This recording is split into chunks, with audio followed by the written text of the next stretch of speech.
अगर आप भी अपना पैसा बैंक में रखे हैं तो वो आपकी एसेट नहीं बल्कि लाइबिलिटी है, क्योंकि आपको बैंक 4% की रेट से इंटरेस्ट देता है, जबकि जो इन्फ्लेशन है वो 4% से ज़्यादा ही हर साल रहता है। मतलब कि बैंक जितना आपको इंटरेस्ट देती है उससे ज़्यादा तो हर साल महंगाई बढ़ती है।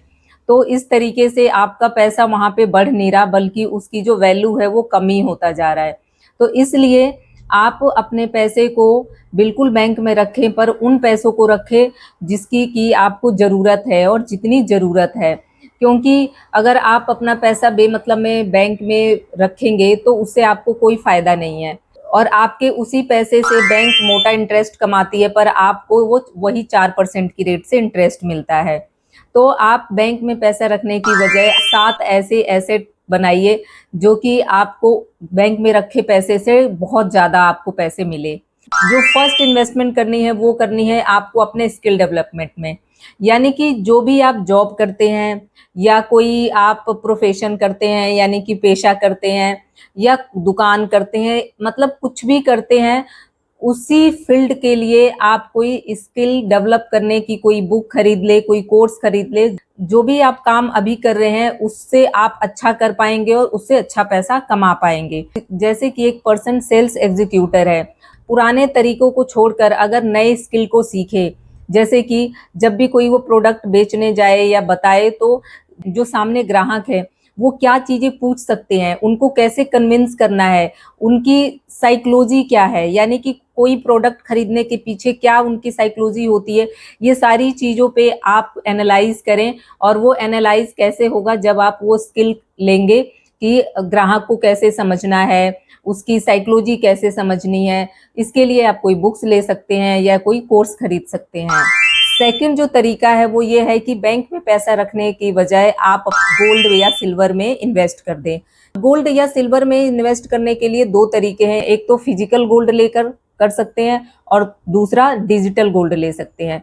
फिजिकल गोल्ड में आपकी ज्वेलरीज आ गई और डिजिटल गोल्ड का मतलब होता है कि जैसे म्यूचुअल फंड होते हैं उसी तरीके से आप छोटे छोटे पैसे हर महीने आप गोल्ड में जमा कर सकते हैं, यानी वो एक डिजिटलाइज वे हो गया। अगर आप गोल्ड में इन्वेस्ट करते हैं लंबे समय के लिए तो वो एक अच्छा तरीका है आपका वेल्थ क्रिएट करने के लिए। गोल्ड इन्फ्लेशन से भी बचाता है, जैसे कि अगर महंगाई बढ़ती जाती है तो जो गोल्ड का जो प्राइस है वो भी बढ़ता जाता है और इसी तरीके से सिल्वर का भी। तो आप जो बैंक में पैसा रखते हैं और महंगाई बढ़ती है और वहां पे जो इंटरेस्ट रेट है वो नहीं बढ़ता है, तो इस तरीके से बैंक में रखने की बजाय अगर आप गोल्ड को खरीदते हैं लंबे टाइम के लिए तो वो एक तरीके से आपका एक वेल्थ भी क्रिएट करेगा। दूसरी तरफ आप गोल्ड को इमरजेंसी फंड के रूप में भी रख सकते हैं, क्योंकि गोल्ड को कभी भी बेच के आप पैसा ले सकते हैं। बार आपने मूवीज में नोटिस किया हो कि जो अमीर लोग होते हैं वो वॉच पहनते हैं, वो गोल्ड का होता है। वो एक तरीके से सिर्फ शौक ही नहीं होता है बल्कि शौक के साथ साथ वो एक तरीके से इन्वेस्टमेंट होता है। क्यों, जो हम मिडिल परिवार है, जो मिडिल फैमिली है, वो हम सोच ही नहीं पाते हैं। जब भी रुपया गिरता है तो गोल्ड या सिल्वर की जो कीमत है वो बढ़ती है। तो इसी वजह से जो इन्फ्लेशन है उसमें आपका गोल्ड भी बचाव करता है। जो थर्ड तरीका है वो ये है डिजिटल एसेट। डिजिटल एसेट में जैसे आपका यूट्यूब चैनल या कोई कोर्स, ई बुक, ये आप एक बार क्रिएटिविटी करके बनाते हैं और ये आपके लिए लंबे टाइम तक इनकम को जनरेट करने का एक मीडियम बन जाता है। अगर आप यूट्यूब पर कोई अपना कोर्स लॉन्च कर देते हैं तो एक बार आपने रिकॉर्डिंग की या जो भी उसके पीछे पैसे खर्च हुए आपने उसको अपलोड कर दिया, तो लोग क्या करेंगे, चाहे वो 1 साल 2 साल 3 साल 4 साल तक जब भी वो आपके उस कोर्स को खरीदेंगे तो आपको पैसे मिलेंगे। तो आपने उस कोर्स को बनाने के लिए सिर्फ एक बार मेहनत की और उसके बाद वो आपको बार बार पैसे ला के देता ही जा रहा है। इसी तरीके से आपको कंसिस्टेंसी के साथ आप जिस भी फील्ड में आपकी नॉलेज है या आपको इंटरेस्ट है तो आप उस फील्ड के में घुस जाइए, उस टॉपिक पे आप वीडियोस बनाइए और आप कंसिस्टेंसी के साथ उसको पोस्ट करिए और आपको वो घर बैठे अच्छा पैसा दे सकता है जो कि आपको बैंक में नहीं मिलेगा। फोर्थ जो हम बात करते हैं कि पैसा लगाना चाहिए वो किस में लगाना चाहिए, स्टॉक या शेयर मार्केट में। आप अगर अच्छे शेयर को या परचेज करते हैं और उसको लंबे समय के लिए रख लेते हैं अपने पोर्टफोलियो में, तो आपको 3-10 साल बाद वो आपको अच्छा वेल्थ को क्रिएट करने में अच्छी भूमिका निभाएगा। स्टॉक और शेयर में इन्वेस्ट करने के लिए आपको थोड़ी बहुत नॉलेज भी होनी चाहिए ताकि आप अच्छे स्टॉक्स को सिलेक्ट कर पाएं।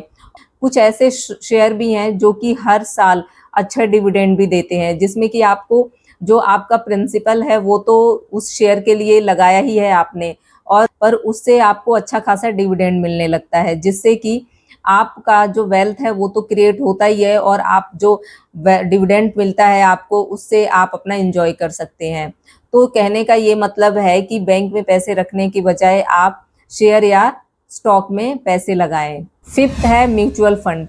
म्यूचुअल फंड भी एक इन्वेस्टमेंट का बहुत अच्छा साधन है, यानी कि मीडियम है। अगर आपको स्टॉक या शेयर की नॉलेज नहीं है तो आपके लिए म्यूचुअल फंड बेस्ट है, क्योंकि आप जो पैसा डिपॉजिट करते हैं, मतलब म्यूचुअल फंड करते हैं, तो वो पैसा जो फंड मैनेजर है वो अलग अलग कंपनीज में अपने अकॉर्डिंग डालता है, जिससे कि आपको तो कोई टेंशन नहीं होती है, पर आपका जो पैसा है वो अच्छी अच्छी जगह यानी अच्छी अच्छी कंपनी में इन्वेस्ट होता है। म्यूचुअल फंड भी आप 2 तरीके से कर सकते हैं। एक तो लमसम में कर सकते हैं, यानी कि इकट्ठा आपके पास 5,000, 10,000 या 20,000, उससे आप कर सकते हैं। और नहीं तो आप एसआईपी के थ्रू कर सकते हैं। एसआईपी में आप 100 रुपए से भी एसआईपी स्टार्ट कर सकते हैं और लंबे टाइम के बाद ये आपको अच्छा खासा वेल्थ क्रिएट करके देता है। तो म्यूचुअल फंड भी एक अच्छा मीडियम है जिससे कि आप अपने वेल्थ को क्रिएट कर सकते हैं।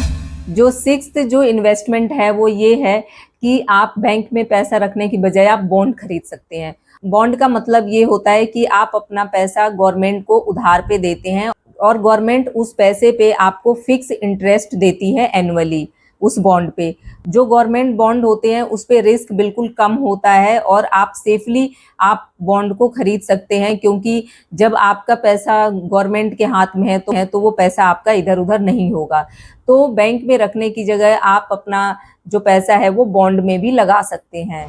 जो 7 तरीका है वो ये है कि आप समझिए कि आज के समय में जो रेट है यानी रियल एस्टेट की जो रेट है वो बहुत ज़्यादा बढ़ गया है और बढ़ता ही जा रहा है। आपको अगर फिजिकली कोई लैंड खरीदना है या फिर कोई फ्लैट खरीदना है या घर खरीदना है तो उसके लिए आपको बहुत ज़्यादा पैसे पे करने पड़ेंगे। हम मिडिल क्लास लोगों के पास एकदम से नहीं आता है। तो इसके लिए ये है कि आप रियल एस्टेट में इन्वेस्ट कर सकते हैं, जिसको बोलते हैं REIT, real estate investment trust. इसका मतलब ये होता है कि जो आपके छोटे छोटे पैसे हैं यानी 200, 500, 1000 रुपए से भी आप रीट के यूनिट को खरीद सकते हैं। तो अगर आपके पास रियल में लैंड खरीदने के लिए पैसा नहीं है बट आप ये चाहते हैं कि मैं इस रियल एस्टेट में पैसा लगाऊं, तो रीट आपके लिए एक बहुत बेहतर तरीका है। रीट एक तरीके से म्यूचुअल फंड है, जो कि आपका जो पैसा है वो कमर्शियल रियल एस्टेट में लगाया जाता है, जैसे कि बहुत बड़े बड़े मॉल्स में, होटल में या बड़े ऑफिस पार्क में। मतलब ये कि आपका जो पैसा है वो आपने रीट के थ्रू आपने खरीद लिया यूनिट, और जो इसको मैनेज करते हैं जैसे फंड मैनेजर होते हैं, म्यूचुअल फंड जब हम खरीदते हैं, जो फंड मैनेजर है यानी रीट का जो फंड मैनेजर है वो हमारे जो पैसे हैं उसको अलग अलग रियल एस्टेट में लगाते हैं और वो हमें रेंट देते हैं। जो रीट है वो पूरी तरीके से सेफ है, क्योंकि जिस तरीके से स्टॉक मार्केट को कंट्रोल करने के लिए सेबी है, ठीक उसी तरीके से जो रीट है उसको भी कंट्रोल करने का काम सेबी ही करता है। तो कोई आपके साथ फ्रॉड नहीं कर सकता है और ना कोई लेके भाग सकता है आपके पैसे को।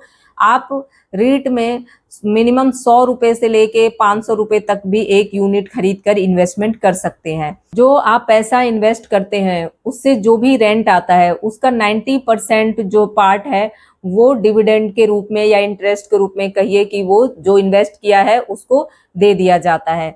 तो आपका पैसा यहाँ पे पूरी तरीके से सेफ है, जैसे कि म्यूचुअल फंड में सेफ है उसी तरीके से रीट में भी आपका पैसा पूरी तरीके से सेफ है। कुछ पॉपुलर रीट हैं जैसे कि Embassy Park REIT, Mindspace Business Park REIT, Brookfield India Real Estate और नेक्सस सेलेक्ट ट्रस्ट रीट। ये 4 ऐसे पॉपुलर रीट हैं और आपको इसके लिए क्या करना है कि आपको एक डीमेट अकाउंट खोलना पड़ेगा, चाहे वो ग्रो है, धन है, पेटीएम है, कहीं भी जाकर आप जो ये मैंने चारों नाम बताए हैं, कोई सा भी आप सर्च बॉक्स में जब आप सर्च करेंगे तो आपको पूरा चार्ट वगैरह सब कुछ दिखाई देगा, और आप इस तरीके से अगर आपको थोड़ा सा भी एनालिसिस आता है तो आप खरीद सकते हैं, और ये टोटली सेफ है, और ये भी बीएसई और एनएसई पर ही लिस्टेड है, तो इसलिए डरने की कोई जरूरत नहीं है। जैसे हमारा स्टॉक मार्केट जो है वो सेबी कंट्रोल करती है, वैसे ही रीट को भी सेबी ही कंट्रोल करती है, तो डरने की कोई जरूरत नहीं है। आई होप कि आपको इस वीडियो से कुछ सीखने को मिला। अगर कुछ भी आपकी क्वेरी है तो आप प्लीज कमेंट में आप मेरे को सुझाव दे सकते हैं। Thank you so much.